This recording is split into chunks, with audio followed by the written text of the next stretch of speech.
Ousmane, c'est un homme de paix. Ousmane, il est noir. Comme vous le voyez, il est noir. Il a un cœur blanc. Mais il est sévère. Il est très sévère. Cœur de chair dans un corps d'acier. Donc, pour résumer, c'est un homme comme tous les autres, qui a de l'émotion, des faiblesses, mais qui est d'une solidité exceptionnelle. Notre père Ousmane a été vraiment un père formidable. Il a fait tout pour nous mettre à l'aise. Il a donné le maximum de lui-même, que ce soit sur l'éducation islamique, l'éducation scolaire. Vraiment, moi je suis ravie. Ousmane Mey, c'est un grand commis de l'État. Il aime son travail. Il est dévoué au gouvernement. Il travaille pour le gouvernement. On a mis un hélicoptère à sa disposition. Il quitte Garoua. Bon matin, il se retrouve à Bagno. Tout ce grand nord, vraiment avec son charisme, avec vouloir faire et savoir faire. Et tout cela, c'est là qu'il réalise, il est respecté, il a la vérité. Il ne se mêle pas de rien que son travail. Lors de la discorde à Ijobia, on n'a jamais entendu Ousmane critiquer un ou l'autre.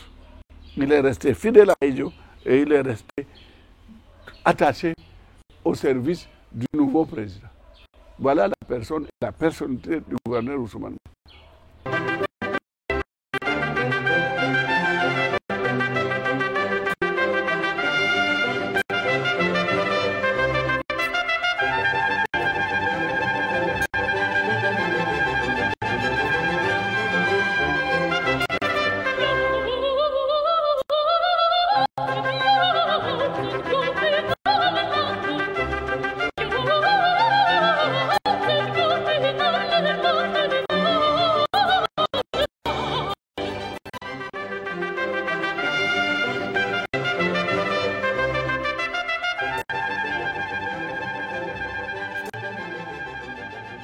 Il est loyal, ce qu'on lui dit, il le fait, et correctement.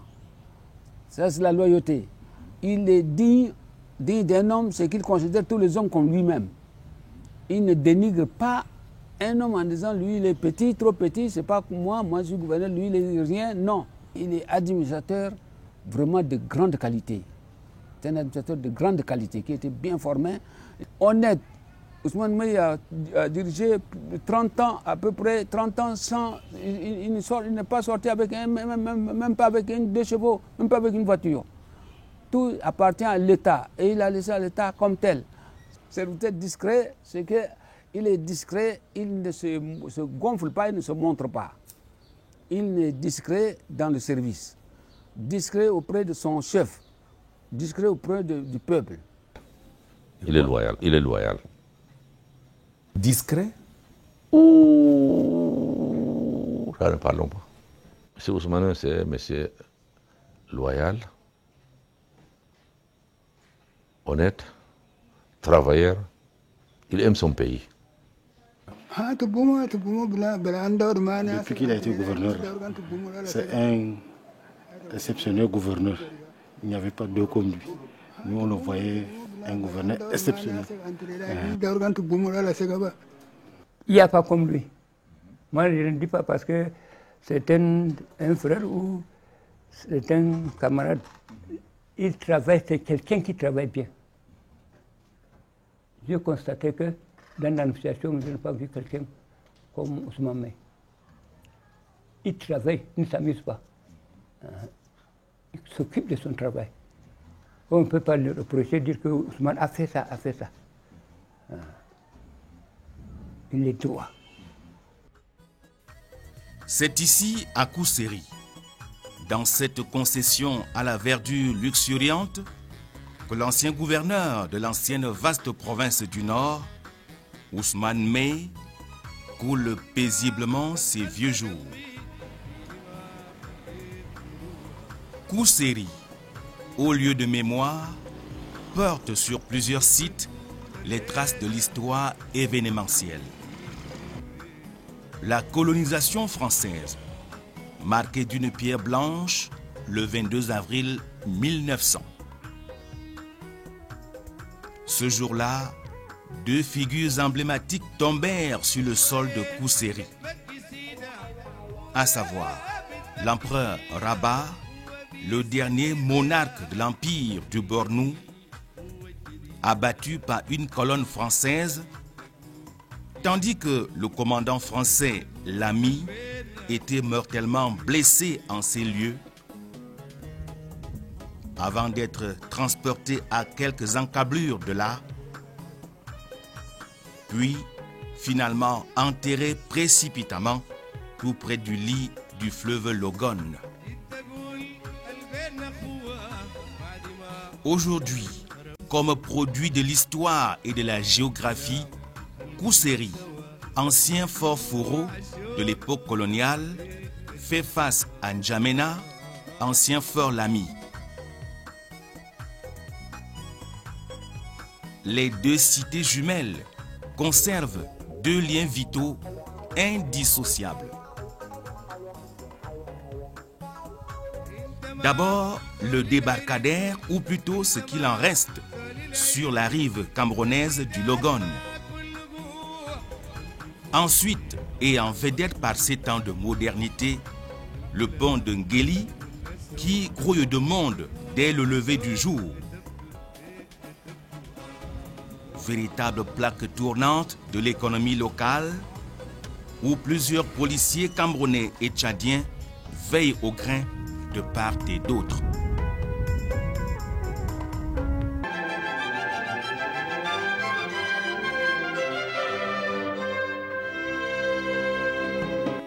Parti de Yaoundé pour Kousséri, à la rencontre de l'ancien gouverneur du Nord, Ousmane Mey, c'est un parcours de combattants sur les rails, les routes et les ponts, à travers monts et vallées.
Silence, on gouverne.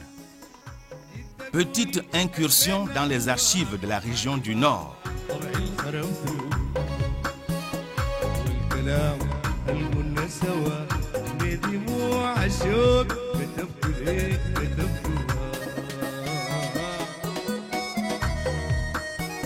Ensuite, prenons les escaliers circulaires qu'empruntait en son temps l'administrateur discret pour accéder à son bureau situé au premier étage de l'immeuble des services du gouverneur à Garoua.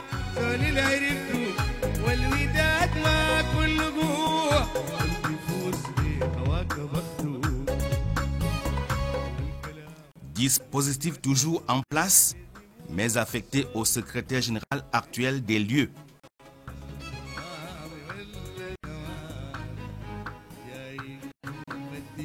Dans les documents bien rangés, nous retrouvons cette phrase leitmotiv des discours de l'administrateur territorial en 20 ans de commandement à la tête de l'ancienne province du Nord Cameroun.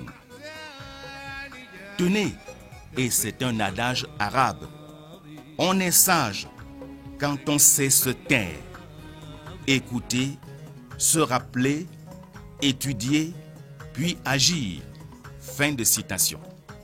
Traduction par une autre maxime, le silence est d'or et la parole d'argent.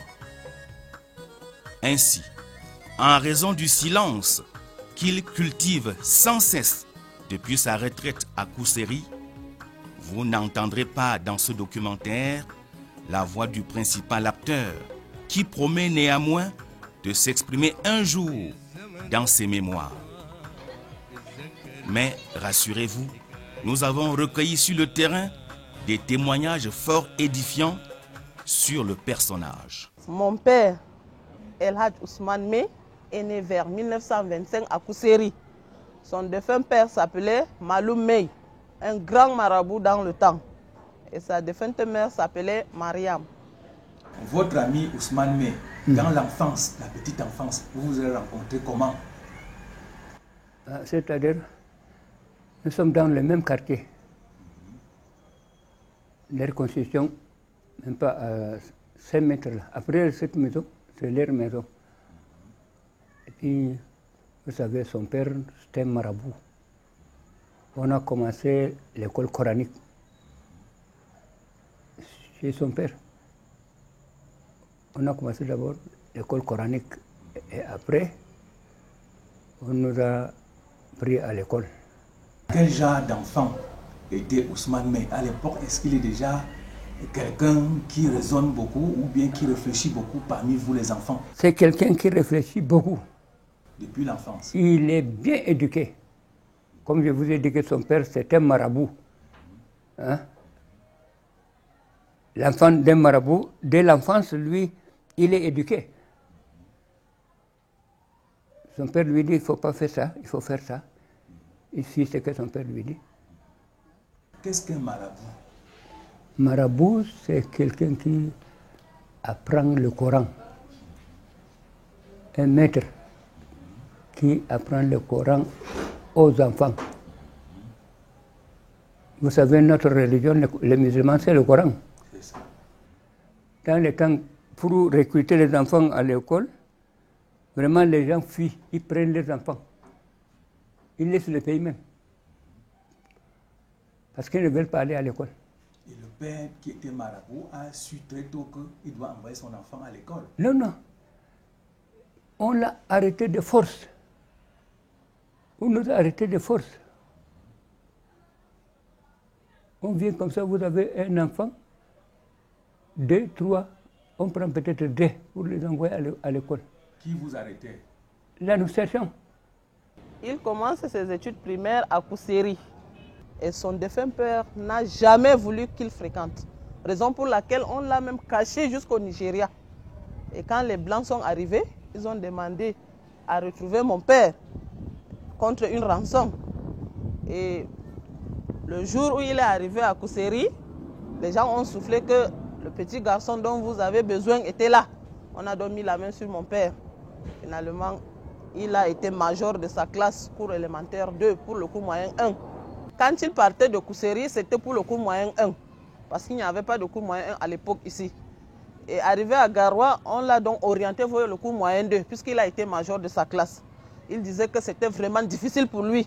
Il n'a pas pu faire son cours moyen 1 normalement et directement on l'envoie au cours moyen 2. Et son maître n'a pas été facile pour lui. Donc, chaque fois qu'il commettait une petite erreur, tapait toujours sur sa main droite. Et finalement, en fin d'année, il est sorti 5e de sa promotion et il a obtenu son CEPE dans le temps. Dans quelles circonstances vous rencontrez Ousmane Mey? Oui, vous savez, à l'époque de Bagno à Kousséri, l'école régionale, c'était l'unique école dans le Grand Nord du Cameroun. Ici à Garoua? Oui, ici à Garoua. Alors les enfants de Bagno, Kousséri, un peu partout, se retrouvaient ensemble à Garoua, l'école primaire. En dehors de vous Ousmane Mey, quels sont les autres camarades avec qui vous cheminez à l'école régionale de Garoua? Il y a Maïkano Abdoulaye parmi mes camarades. Il y avait Amadou Hayatou, il y avait Amadou Alim, et bien d'autres encore. Oui. Alors, comment le petit Ousmane Mey vous paraît-il déjà? Il a quelle qualité en classe à l'école régionale? Bon, c'est un monsieur vraiment très humain. Il y a un camp, l'actuel lycée qui était ici. Ils habitaient là-bas. Et nous, qui sommes des externes, tous les week-ends, on se retrouvait ici en ville. On se regroupait, on mangeait ensemble, on faisait tout ensemble. À la fin d'un parcours sans faute à l'école régionale de Garoua en 1945, le jeune adolescent Ousmane Mey et plusieurs de ses camarades descendent à Yaoundé pour y poursuivre leurs études à l'école primaire supérieure de la capitale. Mais le dépaysement et d'autres facteurs limitants amèneront les autorités scolaires coloniales à transférer ces apprenants à l'école supérieure de Bongor au Tchad en 1946. Les survivants de cette cuvée, comme l'ancien ministre tchadien des Travaux publics, de l'urbanisme et de l'aménagement du territoire, se souviennent des liens de fraternité tissés à Bongor. Nous avons connu Ousmane Mey à l'école, on s'est connus à l'école et nous avons été très amis même à l'école avant de continuer à l'École nationale d'administration à Paris. Et nous sommes restés là-bas ensemble, ils sont rentrés 2 ans avant moi. Je suis revenu, je les ai rejoints en tant que Tchadien même, j'ai été nommé chez moi, mais je partais encore à Garoua, il était nommé à Garoua gouverneur et je partais. Presque tous les 3 à 4 mois, je partais passer 8 jours avec lui. Il faut savoir quand même qu'il n'y avait pas la distinction actuellement entre, ou la ségrégation actuellement. Donc nous avons à Bongor, les enfants du sud, les enfants du nord, tout est ensemble, nous sommes ensemble, il n'y avait pas de discrimination, il n'y avait pas rien du tout. Nous mangeons ensemble, nous faisons tout ensemble. Un enfant correct, un jeune correct, vraiment, nous avons, nos logements sont là, à Bongor aussi, et tout ça, nous sommes internes. Sorti du moule de Bongor en 1949, Ousmane Mey frappe aux portes de l'administration. Le fonctionnaire des services civils et financiers fait ses premiers pas auprès du chef de la circonscription administrative de Maroua. Puis, comme régisseur de la prison locale, avant d'être nommé percepteur des finances à Kousséri, sa ville natale. Plus tard, Ousmane Mey sera intégré dans le commandement en qualité d'adjoint administratif à Mokolo au moment où s'accélère l'histoire politique du Cameroun, engagé sur la voie de l'indépendance. Repéré comme d'autres jeunes commis d'administration de l'époque par le Premier ministre Amadou Ahidjo, Ousmane Mey s'envolera pour la France en 1958. Point de chute, l'Institut national de la France d'outre-mer, en abrégé INFOM, pour une formation de 2 ans. C'est la première vague des administrateurs formés en France dans l'optique de la camerounisation des personnels du commandement territorial au Cameroun. Il nous a dit qu'il était avec son camarade feu gouverneur Haman Saïd. Donc ils étaient à l'école nationale d'outre-mer en France. Et ils étaient aussi suivis par le feu président Ahidjo, parce qu'il a dit qu'une fois le président leur a rendu visite en France, et comme il a demandé que, mais comme vous êtes ici là, j'espère que vous êtes en train de bien travailler. Mon père lui a répondu que, patron, nous sommes en train de nous battre. Et il a montré ses résultats. Il dit que le président lui a remis un billet de 1000 francs comme encouragement. Et ça l'a trop marqué. Avant, il partait souvent, très souvent à Paris, régler les problèmes camerounais. Il partait avec ça, c'est ça qui nous cherche. Voilà. Et nous déjeunons ensemble avec le président Ahidjo, nous dînons ensemble, nous partons manger le lendemain, tout ça, jusqu'à 3-4 jours, il rentre et puis nous, on continue. Là où on vient le rencontrer, vers midi, 11h, 12h, quand il a fini avec les audiences officielles, nous venons et puis il paye le repas, qu'on amène tout le repas dans son salon, évidemment. Et nous avons dit, mais moi j'ai dit, mais il faut dire au président Ahidjo, au lieu de payer le repas, qu'on nous donne l'argent là. Alors il rit, il dit non, mais l'argent, s'il reste un peu, je vous donnerai avant mon départ. Oui, voilà. De retour au Cameroun, le diplômé de l'Institut national de la France d'outre-mer arbore sa tenue de commandement pour servir tour à tour comme premier adjoint préfectoral à Maroua, préfet par intérim du Diamaré à Maroua. L'ascension fulgurante se confirme le 21 mars 1963 lorsqu'un décret présidentiel porte Ousmane Mey à la tête de l'inspection fédérale de l'administration pour le Nord, doublé du poste de préfet de la Benoué à Garoua. Le choix opéré par le président de la République, Amadou Ahidjo, procède d'une fine analyse du contexte socio-politique de l'époque. Le président Amadou Ahidjo, tout comme les autres chefs d'État, Diori Hamani au Niger ou encore Ngarta Toumbalbaye au Tchad ou bien Modibo Keïta au Mali, avait en face un legs de l'administration coloniale. Eh bien, au moment où ces États accèdent donc à l'indépendance, c'est dans ce personnel qu'il va falloir choisir ceux qui vont recevoir le legs colonial et administrer les États indépendants. Dans ce groupe-là, il fallait stratégiquement choisir quelqu'un en qui, évidemment, on a confiance, mais qui également pouvait tenir le Nord Cameroun. La notion de tenir le Nord Cameroun ici signifie à la fois s'imposer aux autorités traditionnelles, sinon reproduire concrètement ce que le chef de l'État attendait de sa nouvelle politique vis-à-vis des autorités traditionnelles, s'assurer que cette personne-là était en mesure de fédérer ou tout au moins de tenir en respect les différentes communautés religieuses, ethniques, etc. Et au besoin un homme de consensus.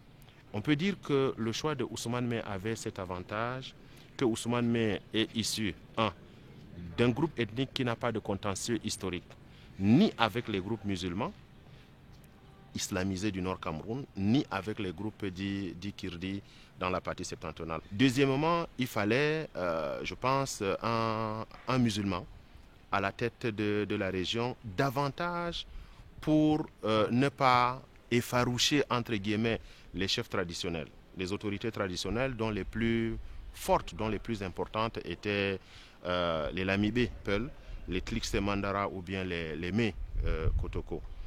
Et en dernier lieu, élément qui me semble également important, il fallait que cette personne-là ne soit pas Peul. Beaucoup d'observateurs pensent que Ahidjo ne voulait pas que dans le Nord Cameroun, qu'un Peul qui aurait peut-être la possibilité de s'entendre davantage avec les autorités traditionnelles, Peul pour la plupart dans le Diamaré, la Benoué ou encore dans l'actuel Adamawa, puisse constituer un bloc qui puisse justement menacer son pouvoir à lui. La confiance lui sera renouvelée après la réforme administrative de 1972. L'inspecteur fédéral de l'administration pour le Nord est nommé premier gouverneur de la province du Nord et installé à Garoua par le ministre d'État, secrétaire général de la présidence de la République, Paul Biya.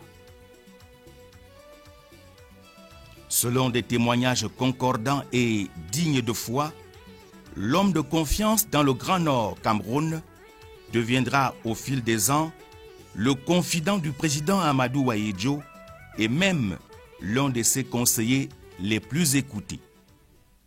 Pour la petite histoire, j'ai vu le feu président Ahidjo à la maison une seule fois. Et pourquoi? À la résidence à Garoua, quand il était gouverneur. Ce jour, ils ont éteint toutes les lumières de la maison. Ils nous ont dit que non, c'était la coupure, tout et tout et tout. Et notre chambre, la fenêtre avait accès à 3 entrées de la résidence. N'est-ce pas? Moi, j'étais curieuse. J'ai dit non, aujourd'hui, je vais voir ce qui se passe. Dès que j'ai ouvert les fenêtres, le président Ahidjo arrivait. Il descendait, il était en djallabia avec son bonnet et sa pipe. Et j'ai dit, mais tiens, il avait les sandalettes aux pieds. Mais c'est le président. Donc il est arrivé et puis on nous a dit qu'on a coupé la lumière. Et dès son départ, la lumière est revenue. Et c'était la même chose pour la mère du défunt président aussi. Quand elle arrive à la maison, on nous coupe la lumière. Parce qu'on ne voulait pas qu'on ait accès sur eux. Oui, c'était comme ça. Et presque toutes les commissions du président, entre sa mère et lui, c'était mon père. Oui. Quand il y a un petit désagrément entre le feu président et sa maman, c'est lui qui allait toujours négocier pour remettre de l'ordre là-bas. Il a servi le président Ahidjo avec abnégation, avec sincérité, avec honnêteté. Il a servi le président Paul Biya quand il a pris le pouvoir de la même manière. Il s'est mis à son service du chef de l'État qui lui a donné des missions qu'il a vraiment accomplies avec détermination dans le sens de donner satisfaction à ses chefs. Et il est devenu, dit-on, le confident du président. Ah oui, ça c'est vrai. Si Ahidjo veut faire un mouvement ministériel, il dit Ousmane de venir, Ousmane vient, ils font le mouvement. Ils font une semaine, c'est dans le bureau d'Ahidjo, ils font le mouvement. Mais moi j'ai vu un inspecteur de jeunesse et sport qui était à Garoua, qu'il a nommé ministre de la Santé. Bidias, Ngong Bidias, était percepteur à Yagua. Il l'a mis dans le gouvernement. Il a vu travailler Sabal Lepo. Il a mis Sabal Lepo, président du conseil économique. C'est son camarade de classe. Il a vu travailler en Zechungi. Il a vu travailler en Zechungi, étant sous-préfet. Il a dit, celui-là, monsieur le président, il faut qu'il soit quelque chose. Il est rigoureux. Il a mis en Zechungi. On a mis en Zechungi comme là. Mais il y a beaucoup que je connais qu'il a mis comme des ministres. On dit par exemple que c'est lui qui a tapé, dactylographié le discours tout ça que le président Amadou Ahidjo a lu à l'Assemblée nationale en 1972. C'est lui qui fait ça. C'est lui qui a fait ça. C'était le samedi 6 mai 1972. On nous a dit à 8 h, bon, il fallait, puisqu'on travaillait le samedi, il faut être à l'Assemblée pour 9 h. Le président de la République va se rendre à l'Assemblée nationale pour s'adresser à la nation. Alors, on vient donc, on a aussi réuni le comité central, le bureau politique. C'est là qu'il leur a appris qu'on va aller à l'Assemblée et va proposer à la nation l'État unitaire du Cameroun, passer à la République unie du Cameroun. Alors, même les gens, tout le monde était surpris. Tout le monde était surpris parce que les discours du président et tout ça a été vraiment préparé dans le plus grand secret. C'est un monsieur bien connu, Ousmane May, l'ancien gouverneur ici, qui est maintenant qui a dactylographié les textes du président là. Pendant l'exercice de ses fonctions de gouverneur de la province du Nord, Ousmane May a accueilli de nombreux chefs d'État sur son territoire de commandement. Tantôt à Garoua, comme en juin 1983, lors de la visite historique du président français François Mitterrand, en compagnie du chef de l'État camerounais Paul Biya.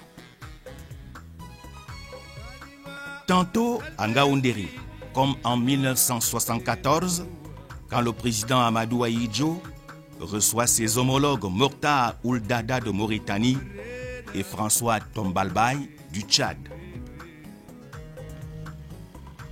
Tantôt à Maroua, comme en 1975, pendant le sommet Ahidjo-Gowon sur la limitation de la frontière Cameroun-Nigeria.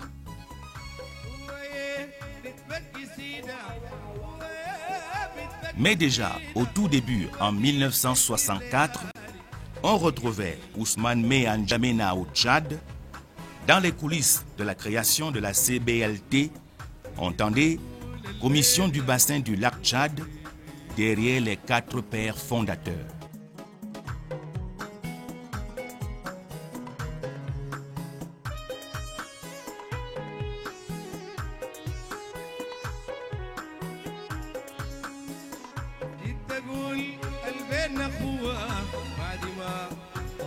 Aujourd'hui, place de la Grande Armée au cœur de la capitale tchadienne, la CBLT, qui a élu domicile, reste reconnaissante de la touche spéciale de l'ancien commissaire camerounais Ousmane Mey.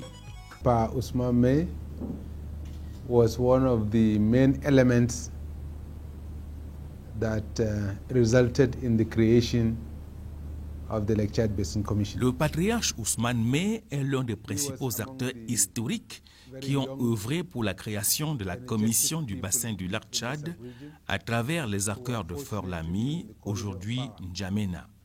And he was instrumental to the actual signing of the Port Lamy Convention, which we now call N'Djamena. And I'm very lucky to be with him today. Since I came into the commission, pour moi, il est à la fois un père et un citoyen constant de la sous-région, très soucieux du développement. He relates to me as a father and as a concerned citizen of the sub-region for the development of the Lake Chad Basin Commission. 22 août 1983, un décret du président de la République, Paul Biya, fait éclater l'ancienne province du Nord en 3 unités administratives, à savoir l'extrême nord, le nord et la Damawa. Après 20 ans de bons et loyaux services aux commandes du Nord Cameroun, le gouverneur Ousmane Mey est appelé à d'autres fonctions. Inspecteur d'administration territoriale au ministère de l'administration territoriale à Yaoundé. De là, le champion de la territoriale sera appelé à faire valoir ses droits à la retraite. Mais les grands commis de l'État hors pair, modèle vivant de loyauté et d'efficacité, prennent-ils vraiment leur retraite? Pas surprenant que depuis 1993, Ousmane Mey officie comme président du conseil d'administration de la CNPS, Caisse nationale de prévoyance sociale.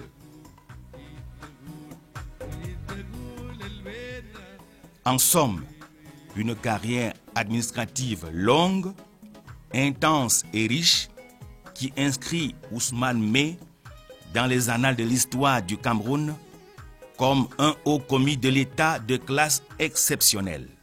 Je crois que si on pouvait mouler un fonctionnaire de commandement idéal, c'est Ousmane Mey qu'on devait mouler dans ses actes, dans ses actions, dans son dévouement, dans sa sincérité, son intégrité. C'est lui qui devait servir de modèle à nos administrateurs.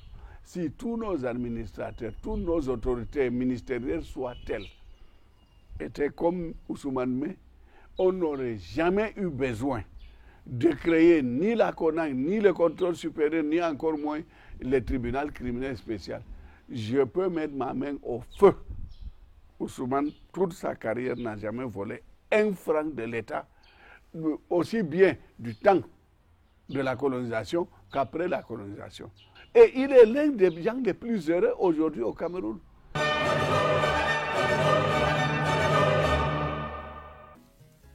La bataille la plus âpre menée par le gouverneur Ousmane Mey consistait à administrer une immense province s'étendant de Bankim dans le Mayo Banio à la limite de l'ouest jusqu'à Kousséri dans le Logone et Chari et au-delà, aux portes de N'Djamena au Tchad, en passant par Ngaoundéré, Garoua et Maroua, sur une distance linéaire estimée à 1200 km. Superficie de cette méga-province, environ 165 000 km², soit 35% du territoire national. Du décret fédéral de 1961 à la révision constitutionnelle de 1972, l'ancienne province du Nord comptait 4 départements. La Benoué, l'Adamawa, le Margui-Wandala et le Diamaré. Dès lors, exercer le commandement sur ce vaste territoire nécessitait une autorité administrative charismatique et des moyens spéciaux pour rapprocher l'administration des administrés. Ousmane Mey, je l'ai vu là-bas avec un hélicoptère à sa disposition. Et alors Ousmane Mey, il sait qu'il est né à Koussiri. Alors, il a une maison personnelle à Koussiri. Alors deux fois, il vient inspecter le préfet de Koussiri en hélicoptère. Et l'hélicoptère, il a aménagé un coin chez lui. L'hélicoptère descend chez lui, même derrière sa maison là. Il y avait une place là. L'hélicoptère descend là. Vous voyez le moyen qu'on avait avant. Ousmane Mey a été intelligent. Il cherchait des fonctionnaires rigoureux, capables de travailler. Il les désignait comme sous-préfet. Avant de les désigner comme sous-préfet, il avait su son caractère et sa sens élevé, il l'a vu. Alors on le nomme un sous-préfet. Et il lui donne une doctrine. Voilà ce que tu vas faire, voilà ce que tu vas faire. Il ne faut pas aller ramasser les biens des autres et condamner les gens pour rien, pour avoir leur argent. Vous avez déjà la commune qui est avec vous. Ne mettez pas les mains sur les populations. Les populations, le fait de travailler. Comment l'administration et le parti fonctionnaient à l'époque? Mais nous marchons bien avec l'administration. On était main dans main. On ne peut pas faire quelque chose sans que si c'est une sous-préfecture, on ne peut pas faire quelque chose que le sous-préfet ne connaît pas. Et le sous-préfet vient en aide. On s'est renseigné. C'est un petit pépin quelque part, on signale le sous-préfet, voilà ce qui se passe là-bas. Il faut aller vite et il va là-bas. Si on voit qu'un sous-préfet ne fait pas son travail, on rencontre à Ousmane. Le sous-préfet là ne fait pas son travail, il va seulement larguer les gens. Il faut chercher à l'imiter. On l'imite. Ousmane Mey effarouchait à la limite les sous-préfets. Donc il y avait une dimension de son équation personnelle et il y avait une dimension de la transmission fidèle, de l'exécution fidèle des instructions de son patron, le président de la République du Cameroun. Lorsqu'on voit sur la base des témoignages, parce que là, malheureusement, l'historien que je suis est obligé de s'en tenir à des questions de mémoire, parce qu'on n'a pas pour l'instant des données qui permettent véritablement de faire une analyse historique fiable. Ces données de mémoire disent que Ousmane Mey était un homme de poing. Un homme de poing dans la mesure où il a réussi à tenir effectivement les chefs traditionnels dans leur rôle d'auxiliaire de l'administration. On dit que ce n'était pas facile que Ousmane Mey puisse faire accepter l'autorité de l'État par les chefs traditionnels. C'est vrai, c'était dur. Par exemple, le Lamido de Bogo, qui disait qu'il est ami de Aïdjo, il ne voulait pas respecter les préfets. Ousmane Mey a fait en quelque sorte qu'il respecte les autorités administratives. Encore, il y a Lamido de Yagua. Il prenait des gens, il les mettait en prison, de force comme ça. Ousmane Mey a interdit, il a refusé, il a interdit. Et finalement, on l'a déporté à Choliré. On l'a destitué. Il y a un autre, c'est Lamido, à Doukoula Karhaï. Lui aussi, il faisait comme ça. Il prenait des gens en prison. On lui a parlé 1 fois, 2 fois, 3 fois. Il n'a pas accepté. 4 fois, il n'a pas accepté. On l'a destitué, on l'a déporté à cause à Mokolo. Ça, j'ai vu, c'est pas j'ai entendu, j'ai vu ça de mes propres yeux. Il y a un autre chef traditionnel qui était très, très, très insolent. Il est à Bangara. Il s'appelle Kampete. Lui aussi, on lui a parlé beaucoup, mais il volait trop. Il volait trop. 100 têtes de bétail, 50 têtes de bétail. il dispersait ça. On lui a parlé, il n'a pas cessé. On l'a destitué, on l'a amené à Logon. Ça, j'ai vu de mes propres yeux. Je pense qu'il était plus facile à cette époque-là de contrôler le Grand Nord que de le faire aujourd'hui. L'autorité administrative disposait du monolithisme. Deuxièmement, l'autorité administrative disposait du parti. Et troisièmement, l'autorité administrative disposait d'un éventail de données ou d'instruments répressifs qui permettaient donc en fait de se faire entendre, de se faire comprendre. Il n'y avait pas de liberté d'expression. Il n'y avait pas de liberté d'association. On était dans une logique de musellement général au nom de l'unité nationale, au nom du contrôle régional.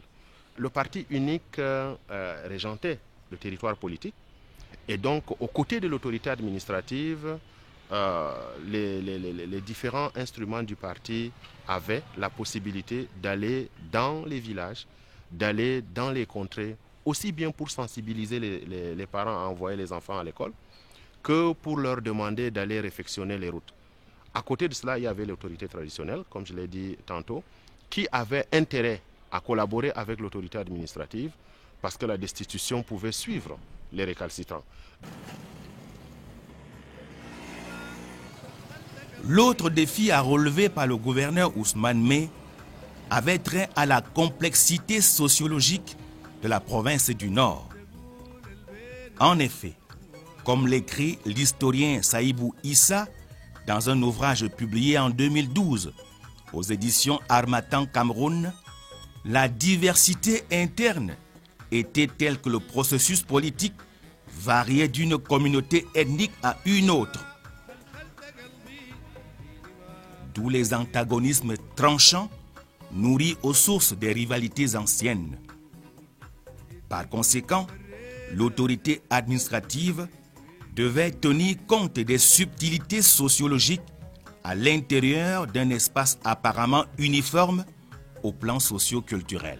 Au lendemain de l'accession du Cameroun à l'indépendance, on était dans une logique de compétition entre l'autorité traditionnelle et l'autorité administrative.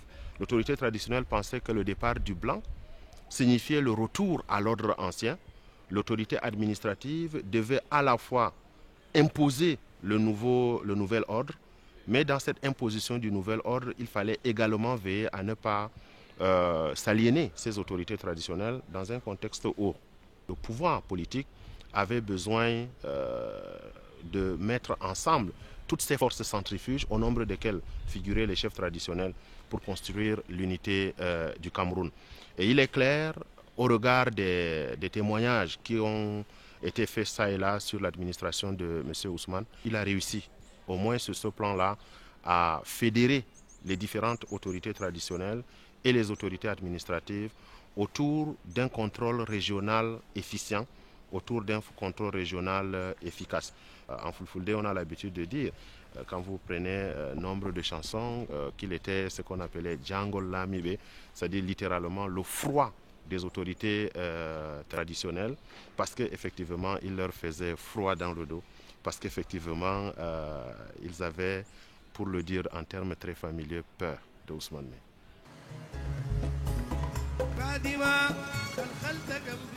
Garoua, capitale régionale telle que conçue à l'époque, était une cité d'avenir, métropole régionale.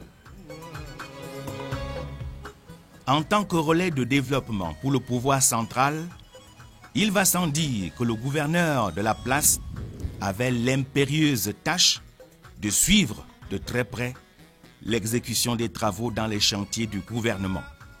Entre le gouverneur du Nord et le maire de Garoua, concertation et collaboration étaient de mise pour assurer l'aménagement de la cité capitale du Nord. Tout ce que je fais, je me réfère à lui. On était ensemble jour et nuit.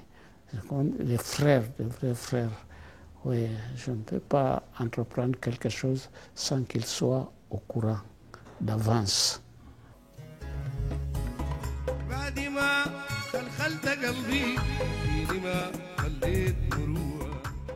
L'éducation était l'une des constances du commandement du gouverneur Ousmane Mey, lui-même parfait produit de l'école occidentale. Des contacts auprès des populations, donner des conseils, montrer l'exemple, parce que nous sommes issus des parents pauvres et tout ça là. Voilà, aujourd'hui, nous sommes dans les affaires, c'est grâce à l'école.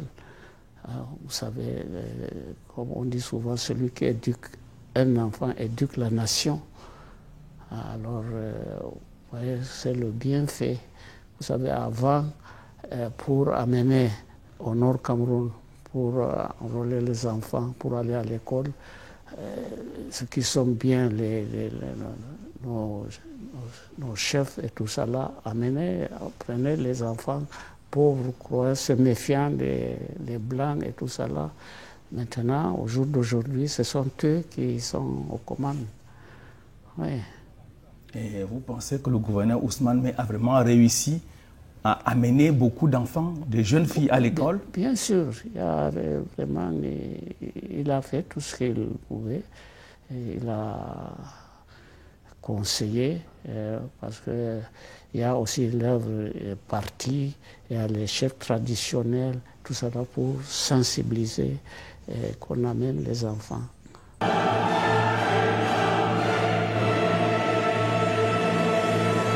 Il laisse un héritage, mais dont personne ne veut. Ousmane n'a pas volé. Nos autorités maintenant courent pour s'enrichir. Vous verrez des gens qui ont telle villa, tel véhicule Hummer, etc., etc. Si les suivants de Ousmane Mey et nos suivants s'alignaient sur la moralité publique, c'est-à-dire l'intégrité absolue. Parce que intégrité, Ousmane est resté intègre depuis que moi je l'ai connu. Dans l'héritage que le gouverneur Ousmane Mey lègue à la postérité, il y a certainement son style de commandement basé sur la fermeté et l'intégrité dans la gestion du service public. C'est le sens de l'État. À mon avis, Ousmane Mey, c'est un homme d'État. Ousmane Mey, c'est un homme d'État, un homme de parole. Il n'est pas démagogue.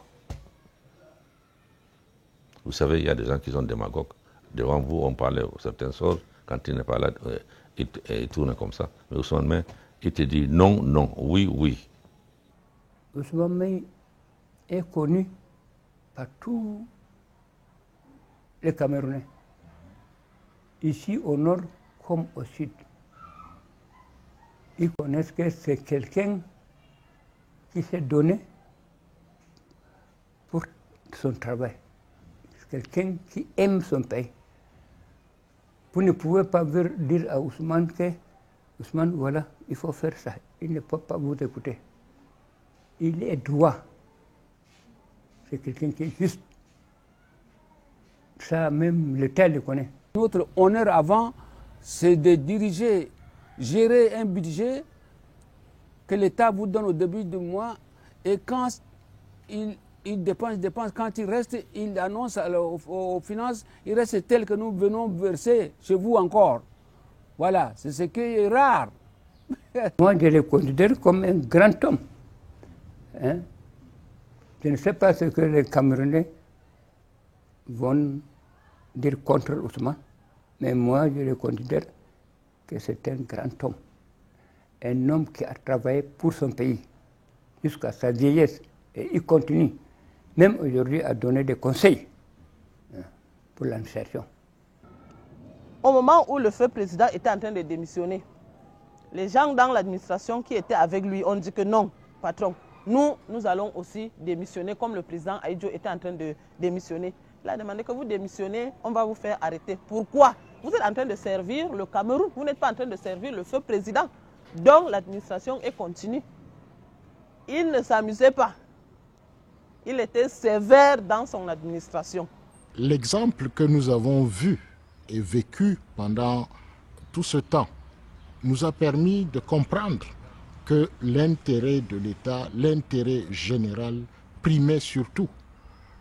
Et aujourd'hui, ce n'est pas quelqu'un qui vit dans le luxe.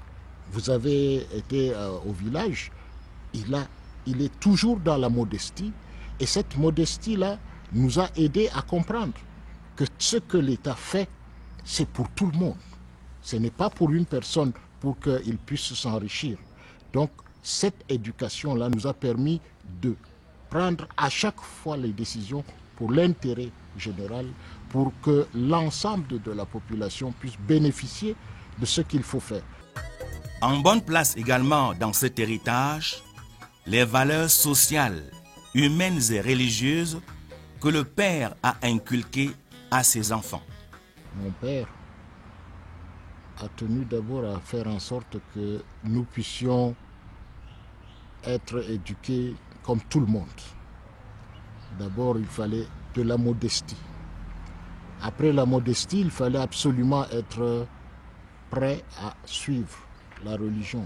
Dans la foi, il fallait être honnête, il fallait être sincère et il fallait être travailleur. Et à chaque fois que c'était possible, il remettait de l'ordre parce qu'il tenait à ce qu'on soit discipliné aussi. On était encore tout petit dans le temps, mais à chaque fois, nous voyons l'hélicoptère atterrir, décoller. Nous disons toujours que mais lui, il est toujours en train de voyager. Mais malgré tous ces voyages-là, il n'a pas manqué de nous encadrer. Puisque nous, comme les filles comme les garçons, il nous a mis dans des internats, dans les enseignements secondaires. Nous étions bien à la maison, mais pour avoir vraiment une éducation de qualité, pour vraiment vivre dans la société, il a préféré qu'on soit dans des internats. Et vraiment, ça nous a beaucoup aidé. Ça, c'est une anecdote. Il y a quelqu'un qui était arrivé à Afriland une fois. Il a donc trouvé le nom de mon frère, actuellement ministre des Finances, Alamine Ousmane Mey, DG Afriland. Il s'est dit que mais, le monsieur s'y a eu quel temps jusqu'à ce qu'il a bien encadré son enfant et aujourd'hui il se retrouve à la tête de Afriland First Bank. Il a donc posé la question à Alamine. Alamine lui a dit que oui, malgré son absence, nous avons vécu notre scolarité normalement comme tout un chacun. Et c'est grâce à nos études et nous-mêmes, la volonté. Parce que quand le parent n'est pas là, ce n'est pas facile pour les enfants. Mais il a mis tout à notre disposition pour que nous réussissions. Actuellement, tout ce que nous sommes devenus aujourd'hui, c'est grâce à nous. Il n'a jamais eu à intervenir pour quelqu'un pour dire que voici mon enfant, aidez-le par-ci, par-là, non. Chacun a mérité. Et il est fier aujourd'hui parce qu'il sait qu'il nous a donné cette base dès le bas âge. Sans aucun doute, la piété et la fidélité. La piété envers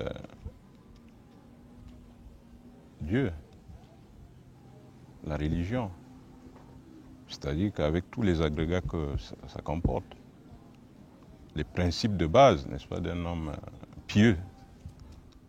D'accord. Et de l'autre côté, je voudrais dire la fidélité envers les siens et tous ceux qui vous sont proches, les amis et les relations. Donc la fidélité est fondamentale dans ces relations. Nous sommes toujours ensemble. Oui. Vous voyez comme je suis à la maison. Dès 3 jours, il envoie son enfant. Va voir mon ami. Comme la santé, moi je ne suis pas bien en santé. L'enfant vient me voir. Papa vous salue. Dans le temps, quand je me portais bien, on va à la prière ensemble. On est toujours ensemble. La grande et belle image que vous gardez de votre ami, Ousmane Mey, quelle image, meilleur souvenir gardez-vous de lui? Ousmane Mey, c'est tout pour moi. La photo que vous voyez ici, là, c'est dès l'enfance, on s'est compatisé, on ne s'est jamais séparés.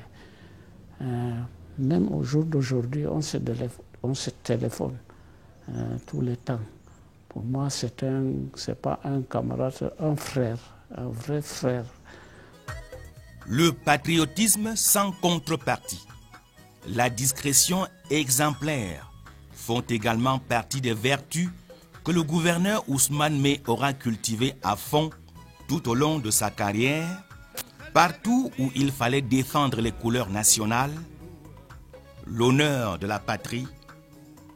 Ici et là, Ousmane Mey était dans le secret et à la manœuvre. Le gouverneur Ousmane Mey ne plaidait pas dans les prétoires, il ne prenait pas la parole. Sa contribution se situait au niveau de la préparation des plaidoiries du Cameroun. Et c'est là qu'il a fait valoir toutes ses connaissances, particulièrement sur la frontière terrestre et relativement au point sur les Bédji. Il m'a dit qu'on appelle aussi El Beïd. Il s'agit d'un cours d'eau qui a été choisi par les Français et les Anglais comme devant constituer la frontière entre le Cameroun et le Nigeria. Le problème, c'est que ce cours d'eau qui dépend des saisons, saison des pluies ou saison sèche, avait deux bras. Un bras oriental et un bras occidental. Et le gouverneur Ousmane Mey soutenait que le chenal occidental ou le bras occidental constituait la frontière, ce que les Nigérians contestaient. Mais la Cour a suivi. Pour vous dire la profondeur de sa contribution. Donc c'est un monsieur qui a joué un rôle fondamental dans la préparation des plaidoiries du Cameroun en toute simplicité, mais avec un patriotisme, j'allais dire, jamais égalé. Et quand je vois ce que certains de ses fils sont devenus aujourd'hui, je ne suis pas surpris parce que je vois d'où ils viennent, c'est-à-dire du moule Ousmane Mey. Je garde de lui l'image d'un grand patriote. C'est un Africain entier et visionnaire qui entend léguer un héritage pluridimensionnel aux jeunes générations. The younger generation try to strive to copy all the good things that they did. Lui, pour moi, c'est un monument. Un monument ne saurait, disparaître. Au cas où il disparaîtrait, on dira toujours qu'il y a eu un monument là. Et chacun le regarde selon la loi du cubisme. Chacun a sa vision du monument, selon le côté qui est le sien. Ce qui fait donc que je ne saurais donner que mon impression, mais pour le reste, il a eu plusieurs activités sur le plan national et international. Et ça fait que les visions que j'aurai ne sont que miennes. Alors, je laisse chacun, n'est-ce pas, apprécier, n'est-ce pas, de son propre bord. Une courte prière pour le monument, si on vous le demandait. Je n'ai pas cette hauteur. Je n'ai pas cette hauteur. Je laisse ses amis, les oulémas. Il en a, puisque c'est un peu son monde, son père étant un marabout, comme on dit. Je ne sais pas ce que le terme marabout contient, mais c'est le mot de passe pour désigner quelqu'un, un érudit ici, en termes religieux. Ses collègues, je les laisse lui faire les prières. Ils se connaissent. اللهم صل على سيدنا محمد وعلى ال محمد وما صليت ورحمت وباركت على ابراهيم وعلى ال العالمين انك حميد مجيد بسم الله الرحمن الرحيم الحمد لله رب العالمين الرحمن الرحيم مالك يوم الدين اياك نعبد واياك نستعين ربنا ما خلقت هذا باطلا سبحانك فقنا عذاب النار ربنا انك من تدخل النار فقد عصيته وما للظالمين من انصار وفي الآخرة حسنة وقنا عذاب النار ربنا تقبل منا إنك أنت السميع العليم الفاتحة لما ترنا في الدارين لا إله إلا الله